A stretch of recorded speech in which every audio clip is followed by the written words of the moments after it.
Amada Iglesia Maranata, ¿quién vive? Cristo. A su nombre. Gloria. Creo que en la vida de cada hombre o de cada mujer hay días inolvidables, hay días para recordar, hay días que sencillamente no van a pasar en la agenda del olvido, siempre van a traer refrigerio a nuestras almas, ya sea cuando lo recordemos o cuando estemos en prueba o dificultades, o cuando vemos que las fuerzas se van acabando, pero la fuerza de Dios Todopoderoso a lo débil lo dice fuerte, a lo imperfecto lo dice perfecto, siempre y cuando lo pongamos en el altar de Dios.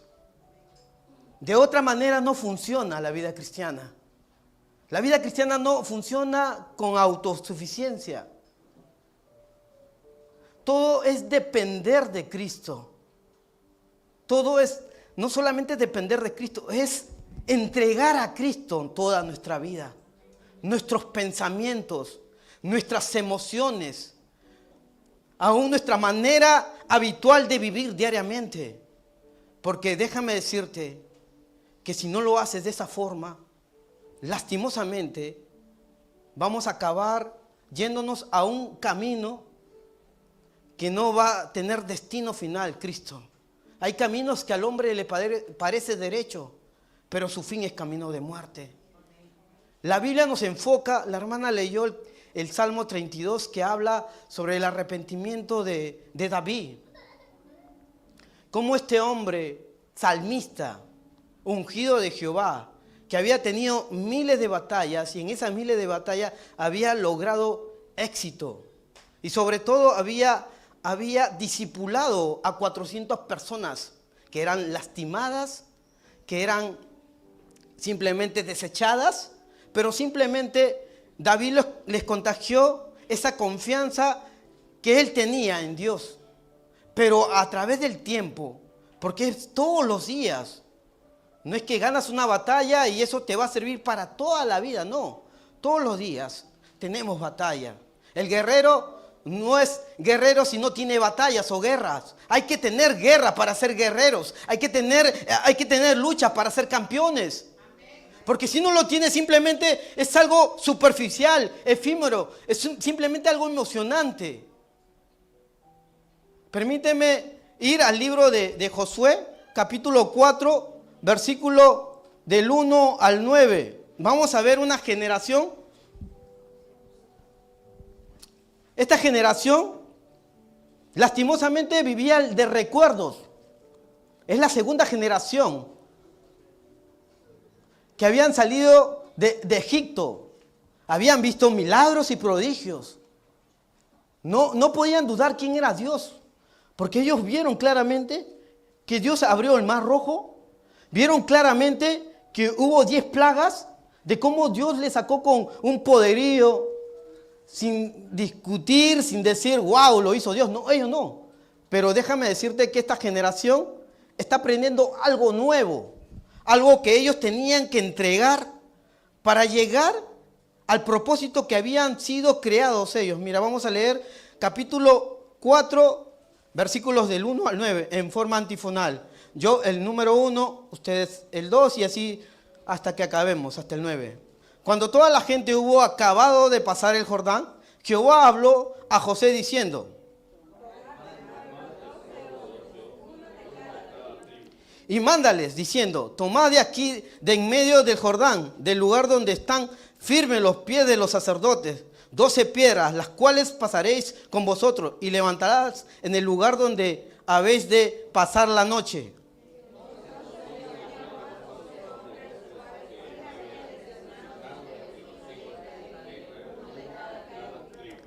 Y les dijo Josué: pasad delante del arca de Jehová vuestro Dios a la mitad del Jordán. Cada uno de vosotros tome una piedra sobre el hombro, conforme al número de los hijos de Israel.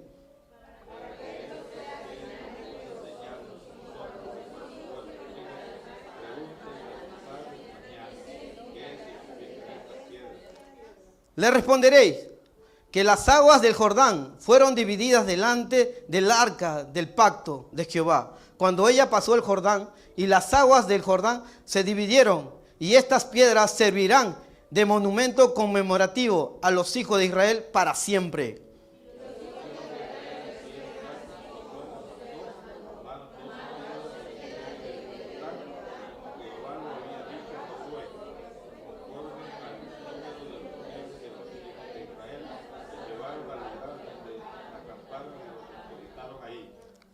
También levantó 12 piedras. Josué también levantó 12 piedras en medio del Jordán, en el lugar donde estuvieron los pies de los sacerdotes que llevaban el arca del pacto. Antes de poder orar, déjame entrar a la introducción de esto. Ellos eran la segunda generación. La primera generación estaba comandado con el líder Moisés. Y Moisés, a través de señales y prodigios, todos los judíos hebreos de aquel momento vieron lo que Dios estaba haciendo con ellos. Pero a pesar de esta situación que ellos estaban viendo al Dios verdadero, no era su Dios de ellos. Cuando Moisés le dice, santificado, en 4 días vamos a subir al monte Sinaí, a adorar a Dios. Por eso nos sacó Dios, para adorar a Dios. Pero no podemos adorar a Dios si no tenemos santidad. Así que Dios le había dado una orden a Moisés: 4 días, santifíquense. Y cuando hubo truenos, relámpagos en el monte, porque Dios estaba llamando a todo el pueblo a adorar, simplemente ellos hicieron con miedo y con temblor: Moisés, anda tú, Moisés, anda tú. Todo lo que te diga Dios y tú nos lo dices, lo vamos a obedecer. Y lo mandaron a Moisés. Mira, Moisés estuvo 40 días en ayuno, con la presencia del Señor Dios. Pero el pueblo se había descarrilado, se había desenfrenado. En el lugar que supuestamente iban a ser santos. En el lugar donde precisamente ellos iban a tener la confirmación del pacto. Ahí están las tablas de la ley. Están las leyes. Pero ellos decidieron, lastimosamente, no guardar la santidad. Y lastimosamente Dios les perdonó, pero murieron mucha gente. Luego, a pesar de eso, Dios les perdonó y siguieron su camino. En el libro de Números, capítulo 13, vas a ver que Josué manda a 12 espías. No, Moisés manda a 12 espías y ellos regresan. Y cuando dan ¿cómo se puede decir? Su informe, dicen un informe negativo. Ellos estuvieron espiando la tierra, reconociendo la tierra 40 días. Recuerda bien esto, 40 días. Al final de este mensaje que le he titulado Recuerda, vas a saber esos 40 días para qué sirvió. Mira, pero en ese informe la congregación entera querían apedrear a Moisés, querían apedrear a Josué y querían apedrear a Caleb, que estaban 100% seguros de que Dios le iba a dar la victoria. Y Dios se irritó. Y dice la palabra de Dios: escudriñala, léela en tu casa y vas a ver lo que ellos con tanto afán irritaron a la presencia de Dios, que Dios juró que ellos no iban a obtener la tierra prometida. Solo los que tenían 20 años para atrás, o sea, la segunda generación, esta generación que estoy leyendo de Josué, iban a llegar a la tierra prometida y los otros iban a morir en el desierto. 40 días fueron a espiar. Entonces, en el verso 34 del libro de Números 14 va a decir: fueron 40 días en ir a reconocer la tierra. Pero ahora no van a ser días, ahora van a ser 40 años. Se habían pasado 40 años y esta segunda generación estaba por primera vez alcanzando la promesa que Dios había establecido hace 40 años con el líder Moisés. Ahora oremos, amada iglesia. Padre celestial, Señor, tú eres el Dios al que amo, al que amamos, Señor. Tu palabra exclama, Señor, que tú, Espíritu Santo, tomarás lo profundo del Padre para enseñarnos. Y nos los traerás a nuestra mente, a nuestra alma, a nuestro corazón. Y las escribirás en ellas, Señor, para que nosotros seamos esos hijos tuyos, Señor, obedientes, santos. Padre celestial, permite, Señor, que seas tú enseñando. No yo, Señor, que soy un humano, Señor. No quiero traer filosofía hueca, Señor. Quiero exponer tu palabra conforme al Espíritu Santo me esté dando, Señor, en este tiempo. En el nombre de Jesús te lo pido. Amén. Podemos tomar asiento, amada iglesia. También saludo a los que están en redes sociales, donde quiera que esté, que Dios te bendiga. La palabra de Dios no tiene frontera y siempre va a ser expuesta y va a traer el propósito para el cual fue llevada. Como te estaba diciendo, esta generación lastimosamente durante 40 años recordaba este suceso. Veía a sus padres renegar, blasfemar el nombre de Dios, a pesar de que Dios le estaba dando el maná, le estaba dando codornices al agua amarga. Cuando llegaron, que se llamó el lugar Mara, amargas, lo convirtió en dulce. Al desierto no solamente lo hizo florecer, sino arroyos. Vieron las señales y prodigios y el sustento de Dios, y a pesar de todo eso, renegaron de Dios. Y este pueblo estaba recordando esto. No podían creer que Dios estaba haciendo todas estas cosas ya con el líder comandado por Josué. Josué, no solamente en el capítulo 1 del libro de Josué, Dios le va a decir 5 veces, esfuérzate y sé valiente. Antes de morir Moisés, cuando ya Dios le había determinado, ya tienes que entregar tu liderazgo, llamó a Josué, no como alguien, como un comandante en jefe, sino como un padre a hijo. Y le empezó a decir, mira, Dios te conoce. Dios va a hacer cosas grandes contigo, Josué. Dios estará contigo todos los días de tu vida. Todos los días, no te olvides esto. Pero esfuérzate y sé valiente. Esfuérzate y sé valiente. Era un líder que sabía lo que costaba el ministerio. Muchas veces podemos ver golpeados a nuestros líderes. Pensamos que lo pomposo del ministerio es venir a la iglesia y traer palabra o cantar alabanza, pero no vemos más allá de lo que pasan, las pruebas, las batallas que tiene cada líder. Cada líder. Todos los líderes tenemos batallas, siempre y cuando estés alineado con Dios. Esas batallas van a llegar a llevarte al destino, al propósito que fuiste tú establecidos antes de la fundación del mundo. Recuerda bien esto. Esta generación murió recordando que Dios le había prometido, pero por su murmuración simplemente murieron en el desierto. Esta generación, la segunda generación, enterraron a sus padres. Y lastimosamente le enterraron con una forma bien deprimida y selladas en su corazón, que no podían creer lo que estaban pasando con Josué.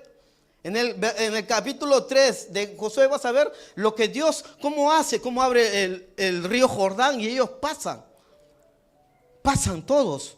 Le dan una orden, ¿sabes qué, Josué? Vas a hacer esto. Las tribus estaban en forma de cruz. Mira, todo lo que dice la palabra de Dios tiene su orden y tiene su porqué. En el centro estaba siempre el arca del pacto o el templo. El tabernáculo de reunión, el templo, como lo quieras llamar o como lo menciona en la Biblia, estaba en el centro. Solo cuando había una señal de parte de Dios de avanzar, ¿qué hacían las tribus que estaban al frente? Daban un paso al costado, todos hacían una forma de hilera y el arca del pacto pasaba por en medio, porque era la forma de avanzar.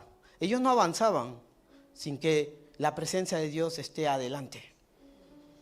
Dios siempre quería convivir con ellos, pero siempre va a haber un momento donde tienes que avanzar, donde la presencia de Dios es la que te abre las puertas. No eres tú, no soy yo.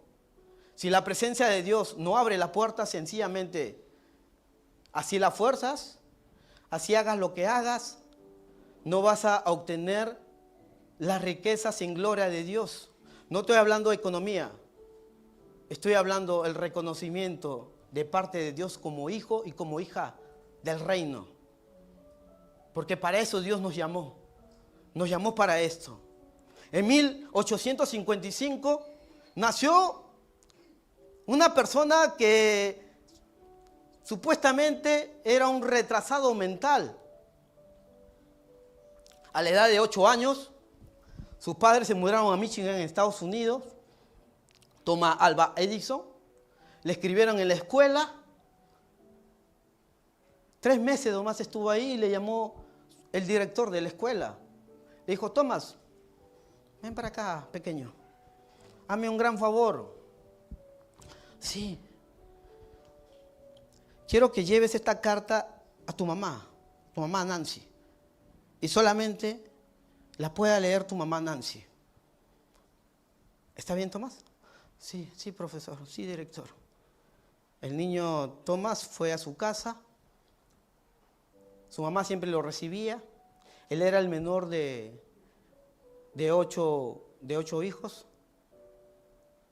Y su mamá era simplemente una ama de casa. Había sido institutriz en otra época, pero ahora eran 8 hijos y ella tenía que cuidar. Su papá se dedicaba a la política y siempre paraba de pleito en pleito,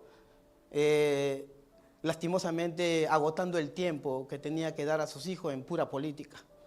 Así que la mamá lo recibe a Thomas y Thomas le dice: esto te manda el director, mamá.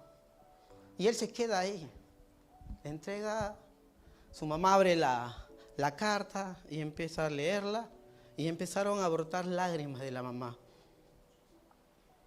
El niño Thomas, preocupado, le dice a su mamá: ¿qué te pasa, mamá? ¿Qué dice la carta? Su mamá se seca las lágrimas con un pañuelo o con su vestido, no dice la historia. Yo imagino, o con las manos. Dice: tranquilo, Thomas, cálmate, te voy a decir lo que dice. Dice que eres un genio. Y la escuela es muy pequeña para que te puedan enseñar. Y me están pidiendo de favor que te enseñe yo. Él se quedó feliz y contento porque su mamá le iba a enseñar. Mañana empezamos, Tomás, descansa. Y ella se fue a dormir, aparentemente. Pasaron 4 años y este niño leía libros tras libros. Paraba en biblioteca y leía. A los 16 años se volvió un inventor. A los 20 años ya era un inventor reconocido. A los 24 años ya había creado el xenófono, que era una especie de radio de 50 a 40 segundos. Pero en ese año, en el 1871, muere su mamá. Y Tomás, junto con sus hermanos, la honran y la llevan ya sea a su velorio o a su entierro. Recordemos que Tomás era un niño muy apegado a su mamá. Su mamá le enseñó. Así que después de haber honrado, él se va a su cuarto de su mamá y empieza a guardar todas esas cosas de su mamá, ¿no? Sus vestidos, sus recuerdos, sus apuntes de su mamá como le enseñaba. Y en el cofre que su mamá tenía, en ese cofrecito especial, tan especial tenía los mejores recuerdos. Su mamá le había contado un día: acá están todos mis mejores recuerdos. Y Tomás agarra el cofrecito con tanta delicadeza porque le recordaba a su mamá y abre el cofrecito. Y oh sorpresa, encuentra esa pequeña carta que hace 16 años él había llevado a su mamá. Tomás se toma la molestia de sentarse en su cama de su mamá, abre el sobrecito y empieza a leer esa carta. Y en esa carta decía que era un niño retrasado mental, que estaba expulsado, que no le podían enseñar. Él llora desconsoladamente porque empezó a recordar lo que su mamá le dijo y empezó a recordar cada detalle de cómo su mamá Nancy empezó a enseñarle con tanta dedicación. ¿Sabes por qué? Porque creo yo que Dios nos ha dado la fortaleza y la sabiduría. Y si no la tenemos, dice Santiago, que la pidamos.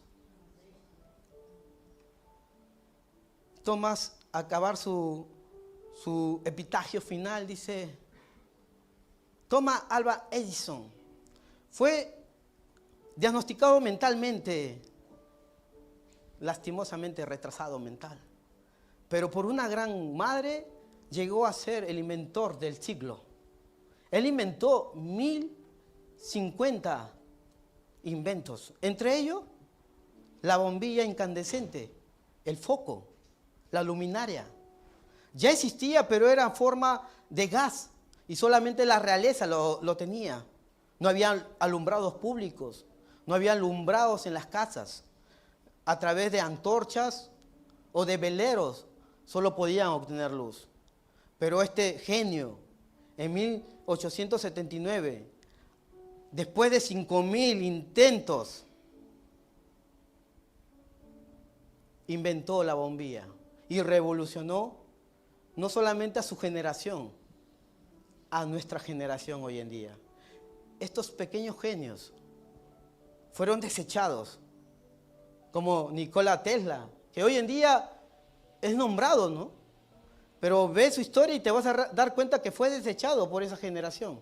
En 1917 se fusionó los dos genios. Inventaron la primera, mira, fábrica de domésticos, las cocinas, las refris. General Electric se llamó en Estados Unidos. Ahora, ¿cuál es tu recuerdo que tú has tenido con tus padres? ¿Cómo te trataron tus padres? ¿Qué es lo que recuerdas de ellos cuando tuvieron problemas o dificultades? Ahora, recuerda que tú eres seguramente la primera generación, pero vas a tener o ya tienes hijos y es la segunda generación que tienes que tú darte cuenta que estás afectando a tu generación, para lo bueno o para lo malo. ¿Qué estás haciendo? Esta generación fue afectada por sus padres. Yo veo pesadillas en ellos. No se lo podían creer que Dios estaba haciendo cosas grandes. Con Moisés se abrió el Mar Rojo y cruzaron. Pero con esta generación se abrió un río. Pero no solamente se abrió un río. Este suceso es algo profético. Porque Dios le dice primero: escoge de las 12 tribus a un hombre por cada tribu y saquen 12 piedras. Como te digo, la presencia de Dios que tipificaba el arca iba adelante. Los sacerdotes en medio del arca caminando y el río Jordán se dividió. Pasaron en seco. Pero el arca se quedó en el centro mientras toda esa generación segunda pasaron. Cuando hubo pasado toda esa generación, en el capítulo 4 que acabamos de leer, todos voltearon al río Jordán y vieron lo que estaba dando una orden. Esos 12 hombres salieron de esa multitud y fueron al centro donde estaba el arca, en los pies del sacerdote, de los sacerdotes, y sacaron 12 piedras al hombro. No eran piedras pequeñas. Cuando tú te llevas un peso al hombro significa que pesaba. Así que ellos sacaron 12 piedras. Y en medio de eso que sacan 12 piedras, le había dado la orden: donde ustedes hagan el campamento, ahí pongan las piedras. Pero ojo, Josué en el versículo 9 se mete nuevamente al río Jordán y escoge 12 piedras y forma un altar. Luego sale y da la orden a los sacerdotes que salgan. Y todas las aguas tapan esas piedras, ese altar. Mira, Jordán significa descender. Cuando Jesús vino aquí a la tierra, sencillamente, Él se bautizó en el río Jordán. En ese altar que Josué había formado, Jesucristo estaba diciendo proféticamente que iba a descender a los infiernos y que iba a vencer. Mira, no solamente eso, cuando las aguas se tapan, sinónimo de la muerte de Jesucristo. Porque ¿quién mató a Jesucristo? ¿Los pecados del mundo o la ley? La ley no estaba para cumplir nadie, porque todos habían pecado y estaban destituidos de la gloria de Dios. Jesús, cuando va a la cruz del Calvario, adquiere todos los pecados del mundo. Todos. La murmuración, la idolatría, el paganismo, el satanismo. Todo, hechicería, todo lo que tú quieras llamar o reconocer como pecado, las malas palabras, la mentira, la blasfemia, todo se hizo pecado. Y cuando las aguas lo tapan a este altar, significaba que ese Mesías iba a tener que morir.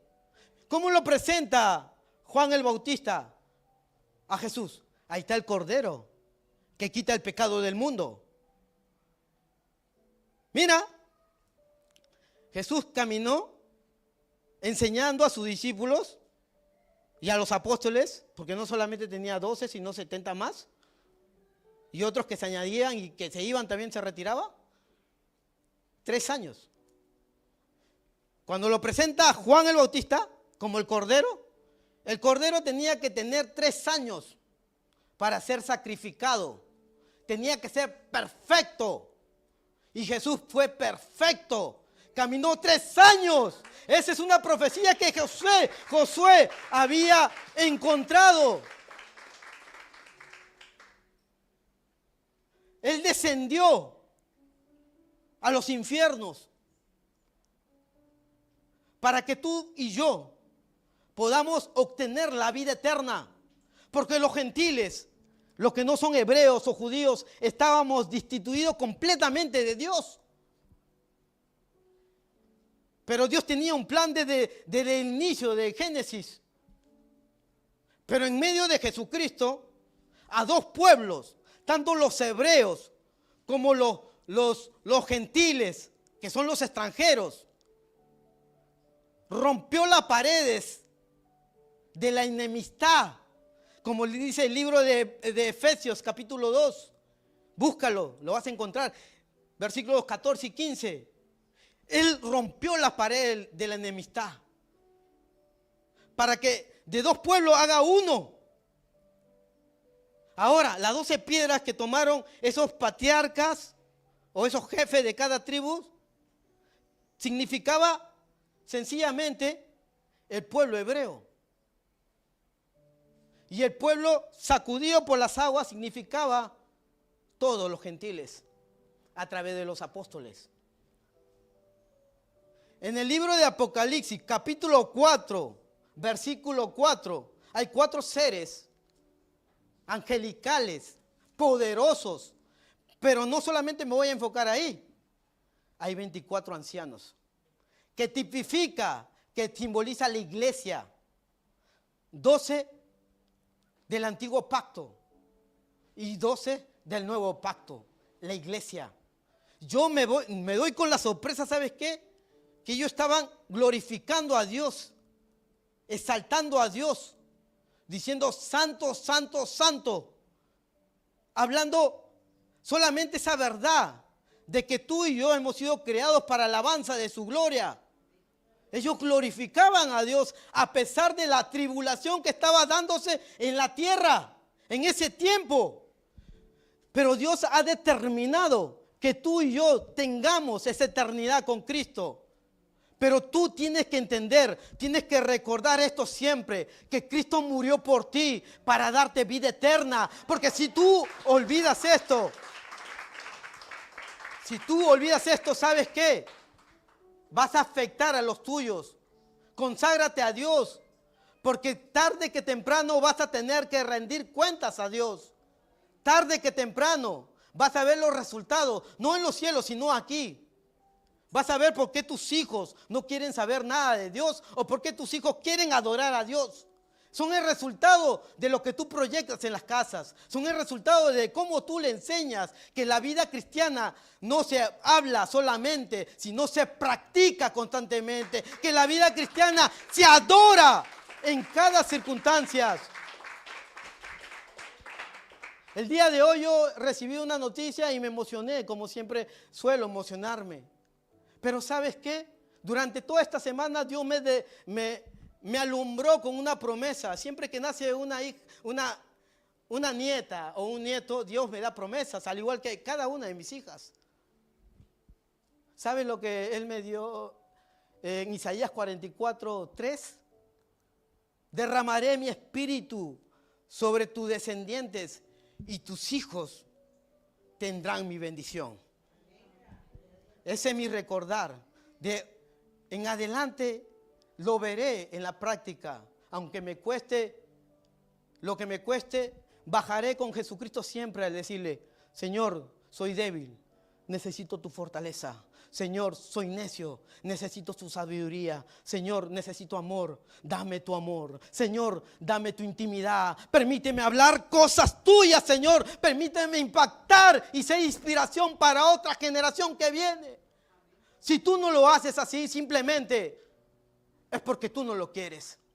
Empieza a cambiar todo y vas a ver el resultado. Quizás no sea un año, quizás sean años. El resultado que tengo yo hoy en día han pasado casi 25 años. Y también he fallado. También he sido un murmurador al inicio de mi vida cristiana. También he desconfiado de Dios muchas veces. Pero, ¿sabes? Siempre me recordé esto, que mi pastor, que fue como un padre para mí, que me enseñó muchas cosas de la palabra de Dios. Yo pude ver de cómo su Cristo era real, porque cuando le dio cáncer al colon, yo no vi a un siervo renegar de Dios. Yo vi a un siervo diciéndome: glorifica a tu Dios. Pase lo que pase, glorifica a tu Dios. Esto no cambia. Somos hijos de Dios. Eso es lo que tienes que hacer. Glorifica a tu Dios. Porque Dios está en medio de nosotros. Porque Dios está con nosotros. Y somos más que vencedores. Y las pruebas son un detalle para demostrar cómo glorificamos a Dios. Cómo adoramos a Dios. Cómo predicamos de Dios. La gente cambia. He visto a muchos niños gritar diciendo: hermano Víctor, ayúdame. Mi papá maltrata a mi mamá. ¿Cómo puedo cambiar? ¿Cómo? He visto padres llorar. ¿Quién soy yo? ¿Especial? No. Es porque vieron al Cristo en mi vida. Mi familia, cada vez que tenga pruebas o dificultades, van a recordar a quien yo serví, con quien yo puse toda mi vida. Mira, a los 8 años de mi vida, 8 años de mi vida, siendo un niño, yo buscaba a Dios incansablemente y me preparé para tener mi esposa, aunque no creas, a los 8 años, para tener mis hijos. Yo soñaba con una familia, porque, ¿sabes? Lastimosamente, cuando era pequeño, mis padres no tomaron esa decisión de amar a Dios. Pero hoy en día yo puedo ver resultados, porque mis padres buscan a Dios también, porque el corazón de Dios siempre enfoca la sinceridad de corazón. Cambia para que tu generación vea prodigios y milagros en la vida práctica. Que Dios te bendiga.